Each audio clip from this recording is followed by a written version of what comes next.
Good evening, everyone. Thank you for joining me. You are watching Common Sense Revisited. I'm your host, Adam Spracacci, New London City Councilor. Today is Thursday, June 7th, 2012, and this is episode number 156 of Common Sense Revisited. We were just talking here in the studio about the long trip it's been since they were doing a little bit of remodeling here and found a VHS tape of episode number 1. So I was thinking about going home, putting that on eBay. So I hope all you regular fans of Common Sense Revisited are going to be hurriedly bidding on that item, I'm sure. I have a sort of a twist for a show today, which I'm going to explain in just a minute, but I hope that'll be enough of a teaser for you to stick around.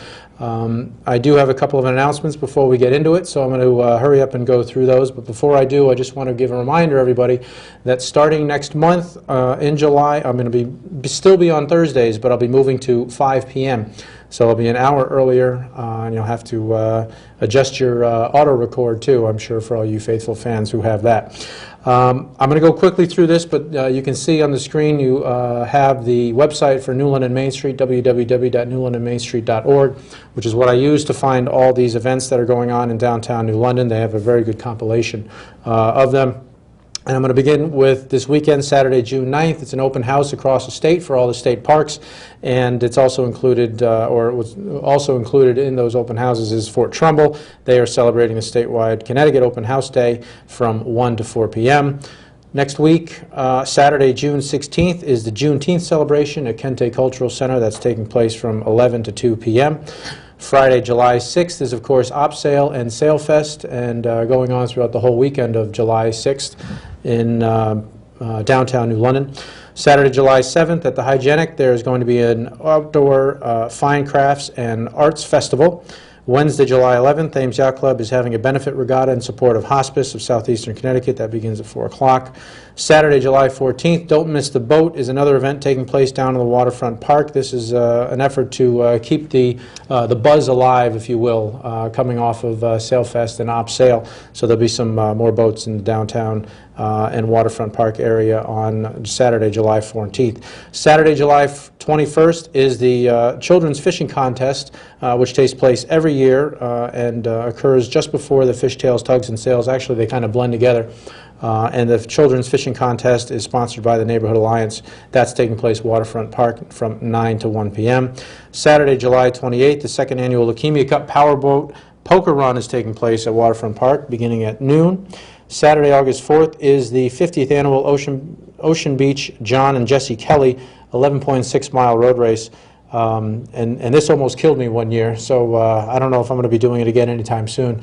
But for those of you who are interested in it, I would say make sure you get out there and try running that distance a few times before you give it a go, and especially in the heat that usually accompanies early August here in southeastern Connecticut. Saturday, August 18th, Welcome Home Eagle event is taking place at Waterfront Park at 12 o'clock. September 1st is Bike Fest at Waterfront Park from 12 to 3 p.m. The Grinder is King Festival is a new event taking place at Waterfront Park September 15th. And finally, at least for this list, September 30th, the third annual Best Barbecue Chef Competition is taking place again, Waterfront Park, downtown New London, from 12 to 5 p.m. on September 30th. For other events, you, of course, go to the website you see there on your screen, www.newlondonmainstreet.org, and click on the events link in the upper left-hand corner, and it'll take you to these and all the other events that are occurring over the course of the summer. Future meetings occurring in the city. The next City Council meeting, the regular City Council meeting, is taking place Monday, June 18th at 7 o'clock. And I don't know that we have any committees scheduled. I think there are going to be 1 or 2 committees scheduled prior to that council meeting, but they'll be on June 18th as well. I'm not going to put the call-in numbers out just yet because, as I mentioned, I do have sort of a special show that I want to bring to you. And towards the end of the show, we'll take some calls.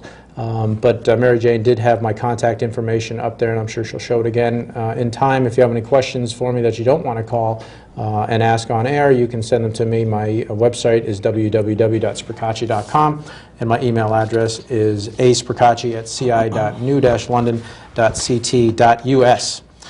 So that brings us to the big surprise. Well, today what we're doing is going to have sort of a turn the tables approach here, where in the past I was often the interviewer if you will, of the guests who come on the show. But I was approached by an individual who wanted to do an interview, and I thought, what better way to kill two birds with one stone than to have the interview done here on Common Sense Revisited, and he thankfully agreed. So I'm excited about this. It's going to be a conversation about things going on in New London. And before we get to that, I want to introduce my guest slash interviewer and try and get a little bit of information from him before we begin. So with that, Ian Thomas, I want to welcome you to the show. Thank you. And thank you. Say thank you for agreeing to do this. I think this is going to be a neat event. Hopefully it'll be entertaining for and educational for our viewers as well. But I know you wanted to ask me some questions. Before we do that, I wanted to just have you give sort of a brief history of Ian Thomas, and how you came to do what you're doing. And I neglected to mention Ian is the editor-in-chief of Scope magazine. So included in your answer, if you could just kind of explain Sure. what Sure. Scope is about too. Well, the Scope magazine is it's a local independent media source. It's been around since about 2002. Originally began as a protest paper against the Bush administration back in 2002. Main concern back then was the run-up to the war in Iraq, and a lot of local artists, musicians, and writers wanted to speak out against what they saw as manipulation of the commercial media. Okay. To increase the vitriol, make sure that everyone was amped up for that Okay. event. Yep. But over the years, the mission sort of evolved from being just merely a stomping and cussing place for people to vent against what they feel powerless to affect, to being a community, a place where we could create an open forum for community members to communicate with each other. And the hope is now, as our evolution continues, is to become the conduit by which the community becomes more cohesive, and we start to connect all the disparate pieces that are out there, all the components. And there are a lot of them. Yeah, there are. Right. So my main ambition, with the people that I'm assembling now, and have assembled so far, and seek to assemble further, is to find people that are interested in having conversations in a civil, articulate fashion. Sure. Although we do retain a humor and satire section that is for the stomping and cussing, and the more hyperbolic type of. Do the two sides ever blend together on occasion? There's been moments where it may be hard to discern which is satire. So we've actually we take great care to make sure that whatever's on the website, which is thescopemagazine.com, is the website. Now that is the Scope magazine, one word. Yeah, thescopemagazine, all one word. .com. Yep.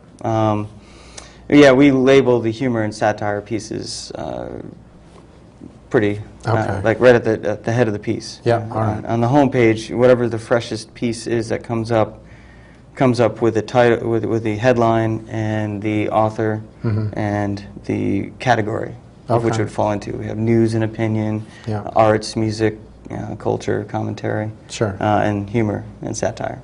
So, right. But yeah, the upshot is well, my experience with it is we find a lot of volunteers. A lot of people come to us looking to, who feel frustrated not having access to other forms of media, or like the day is limited in how much they can allow for citizens to speak up just because of space and availability. And the patch, has their own limitations as well in that regard. They do have the blog section that is pretty prolific, as we do. But it's really it's all about citizen journalism. Is one of the phrases that keeps recurring in conversation. Is getting people to engage with the community and realize that their voices are vital to the conversation as much as elected leaders are, and business leaders, and anyone else that kind of comes to the fore, just regular citizens as well. is, I think, a very important perspective to have Right. in the conversation. Yeah. Now, I probably ruined your segue, but I thought, you know, before you were doing that, I think I heard, or you might have mentioned that you were a ship captain, or... Yeah. Okay. A brief history of Ian Thomas. Yeah, I should have asked for that first. Well, I think you did. I may have just dodged it. Okay. I'm good at that. Yeah, okay. Yeah, I was born actually at the subbase. My father was in the Navy. Okay. And born and raised in southeast Connecticut. I'm originally from Montville. And although I did not attend Montville High, I went to Fishers Island High, and graduated in 1993. And after, took a bit of a hiatus and just traveled around and went cross country a couple times. And went to college for a short couple of years, and from 96 to about 98, and didn't really suit me then. Okay. So I decided to, I had some friends that had worked on schooners based out of Mystic, Connecticut. I was working at the time that I knew them, I was working at Margarita's down in Mystic. Okay. So I had a lot of interaction I thought you with looked these guys. familiar. Did we work together? No, No. but I'd been there back in the day a All few right. times, I'm sure. Gotcha. So yeah, you know, when I grew tired of school, the first attempt at going to college, I got on a boat and basically, you know, got on as a deckhand and started working my way up the ladder. Sailed up and down the East Coast multiple times. You know, I got my captain's license in 2000. Okay. And there was sort of, it was a weird harmonic convergence that ended up, you know, I ended up in command of a ship within 3 years of me starting to work on a schooner. I started as a deckhand on an 80-foot schooner in 1998, and in the summer of 2000, I was captain of an 80-foot schooner down in Key West. Yeah, pretty good. Yeah. Time and do you still do that kind of work now, or is on occasion, yeah. I did. You know, I was worked up and down the ladder.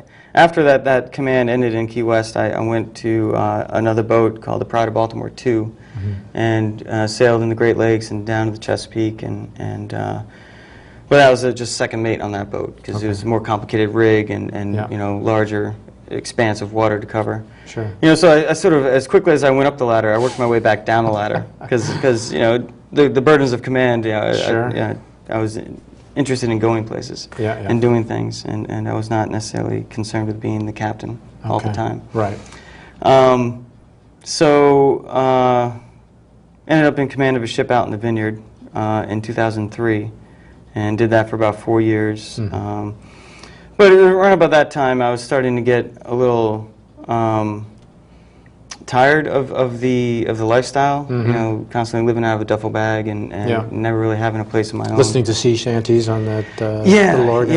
The hurdy-gurdy is not all it's cracked up to be. That's right. Yeah. Okay. But yes, and the whole time, I first came across the scope in 2003, the winter of 2002 to 2003, when I was home.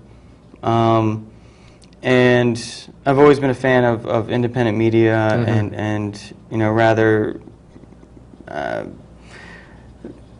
don't know, subversive is not quite the right word for it, but more like insurgent type of journalism as far as like trying to, like not necessarily taking sides in any particular matter, but just trying to make sure that everyone's playing fair. Okay. Or you know, not, you know, just or conversing. Sure. You know, in a holistic fashion. So I started writing for them in 2003, and I wrote for them while I was out sailing, and helped support the magazine too. There were times that they did the print edition through the day. They would hire the commercial printing division of the day. Okay. And I became friends with the publishers of the scope, and so I would support them, send them money if they needed it to help get a publication run done. Right. If they're a little short on advertising. It's always been a very nip and tuck operation. Yeah. But around about 2007, 2008, I was coming to a point in my life where I was more interested in trying to become active in a community and help see what I could do else besides, sail tall Right. ships. Right. Okay. Which may seem, counterintuitive to some people. That I would find. Hey, it's interesting at a minimum. I mean, you've Yeah. got quite a cross section of things you like to do, and it's terrific that you're able to do what you like to do. So Yeah. not everyone can do that. So I applaud you on that. Well, thank you. And we're going to get right into your questions in just a second. I just wanted to let everyone know, if you're just joining us, you're watching Common Sense Revisited. My guest today is Ian Thomas, but he is also my interviewer, if you will. We're going to have a conversation here about things that are going on in New London. Ian is the editor-in-chief of Scope Magazine, and we had agreed to do sort of a mutual interview here during the show, episode number 156 here of Common Sense Revisited. So, and with regard to call-ins, we're going to reserve some time towards the end of the show, maybe in about a half an hour or so, to get those calls in. But if you could just bear with us for the time being, we're going to have sort of a dialogue here about things that are going on in New London. So with that, I'll turn it over to you. All right. Well, so to resume, 2008 is when I moved back here. Okay. And resumed my college career and became more active in the Scope, and I became the managing editor of the Scope magazine in that year. And when I moved back here, I moved downtown New London, in downtown New London, right across from City Hall, actually. Okay. Ironically. Very good. I live in the Crocker House. All right. But over those years, though, that was the same year the economic crisis that we've experienced in this country really took hold. And it became very challenging to continue publishing the Scope, and our print edition became more and more infrequent. Yeah. And also, I remember that day very well. It was the day right after I bought my house, if I remember. yeah, it must have been an unsettling feeling. Yes. Sorry, I'm sorry for keep interrupting. No worries, no worries. It's a conversation. That's right. That's what happens. Conversation. Yeah.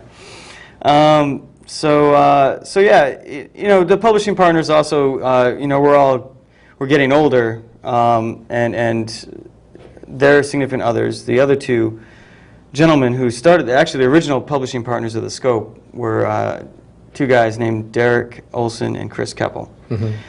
And both of them now have pretty much relegated themselves to the sidelines, silent partners. Their lives were taking them in different directions. They didn't have the time or the energy to really sustain, continued push on the Scope. And quite frankly, I was not either. I didn't want to shoulder the burden all myself. And over a series of conversations and attempts to make deals with various business organizations to help fund the magazine, we came to the conclusion that we were going to disband and just call it off. And of course, about a month after that, I was approached by numerous people in the community who were interested in, this is right about October of 2011. It was right about the election. Yeah. So again, Scope was actually completely on the sidelines during the whole mayoral campaign. We didn't do any coverage. We had no opinion on that. We were too busy trying to figure out our own lives and how we're going to continue. Not to say we weren't paying attention. Sure. It's just we weren't publishing anything. Right. So in October, November of 2011, I was approached by various people in the community that were interested in seeing the Scope resume its role and maybe even like deepen its role in the community and try to act as a third voice in the media conglomerate that we have here between the Day and the Patch. Yep. So with that, I put out some feelers with some people I knew in town from the art and music community who had been very vocal and active in the mayoral campaign in various camps. Seeing their initiative in that regard, I figured they might be interested in trying to make something like this happen. Yeah. So we came up with a plan to launch the magazine online, which is very low cost, and eventually use the website to bring back the print edition. I have every interest in bringing back the print edition. Okay. So, around about that time, the other partners backed out and said, well, if you can find a way to make it live, you can find people who are interested in making this happen. Go for it. Right. And so I went for it, and the website relaunched in March of 2012. Okay. So we're on the cutting edge here of your rebirth. Exactly. All right. Exactly. Good. I'm glad to be a part of it. Yeah. Well, likewise. Glad to have you. Good. Yeah. So yeah, I'm still actually in the process of collecting more and more contributors and editors. We have a solid bank of about 6 dedicated volunteers who are help gathering content. We have blogs, a blog coordinator. We have a website manager. But I've only, as far as I'm concerned, we've only just begun. Yeah. We've only tapped into a few of the components of this community around here. Right. And I want to focus on getting voices from pretty much all the components and have everyone involved. Like, I like to see the scope take on the look of a mosaic that would represent, that would mirror the community that is New London County in general. Right. We're not necessarily primarily focused on New London, but with the number of people that are involved, we all do live kind of in this orbit, so naturally our focus tends to here. Plus it's hard not to be focused on New London these days. A whole lot going on. That's right. A whole lot going on. So, yeah. Well, good. So that's about the scope in a nutshell, my life experience, and that led me up to it. Very good. Yeah. Well, you approached me. You wanted to, and you've done interviews with other people around the city, I think, and published that on the scope. And I think that was the original intent of your call to me. So what this show is today is sort of that, but more of a conversation, exchange of ideas, and information. So I don't know. Do you have anything in particular you wanted to discuss first? Well. I think it'd be good to just kind of throw to establish out there, like what is the actual current status of the budget battle between the administration and the council? Right. Well, and is it correct to portray it as a battle, or should a word, or should there be a different word? Well, I don't know that it's a battle. Battle would imply a lot of shots back and forth. Immediately and constantly. I think we had a few of those. I think it is sort of toned down a little bit now until the mayor decides on whether or not he wants to veto the budget or accept it in its current state. The way our charter is written now, obviously we have an elected mayor. The mayor proposes a budget, and he has to do that 90 days before the start of the fiscal year, which is July 1. So April 1, he has to propose a budget. The council gets that budget and has a month to work through it to decide whether or not it wants to accept it or change it. But one way or the other, it has to pass its first reading by 60 days prior to the fiscal year, which is, again, July 1.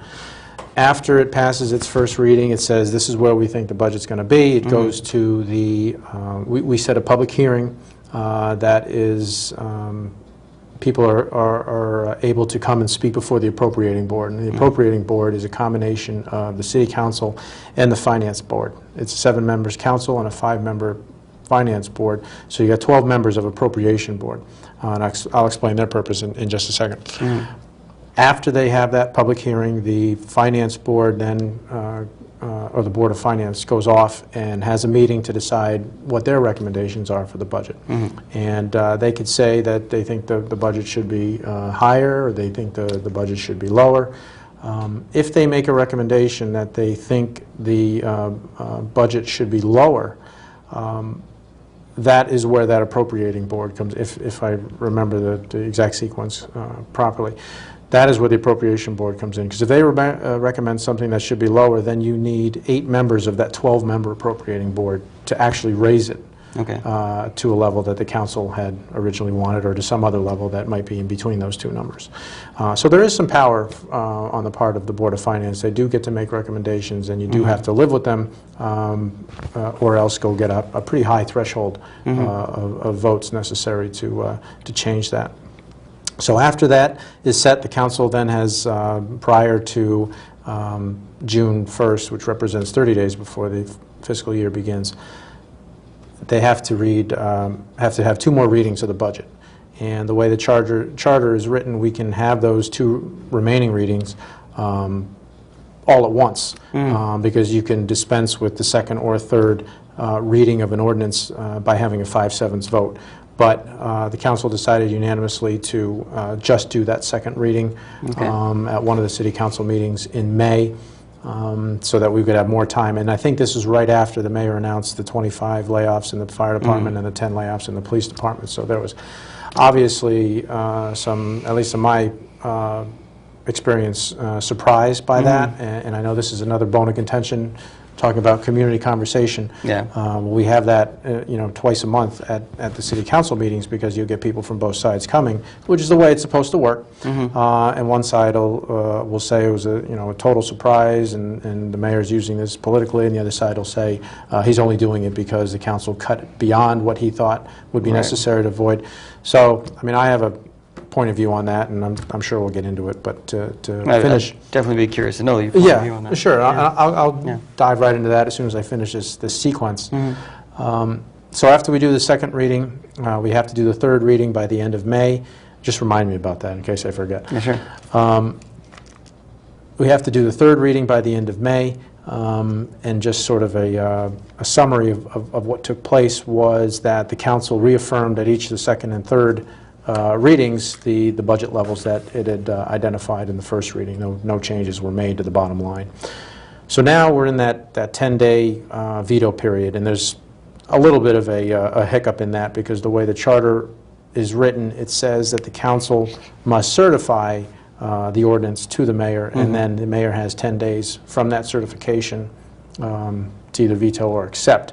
Well, the certification didn't technically take place until this past Monday, which was a week after we originally did it. And the reason for the delay was because that the changes in the budget were not done by the finance office until the Friday prior to this past Monday.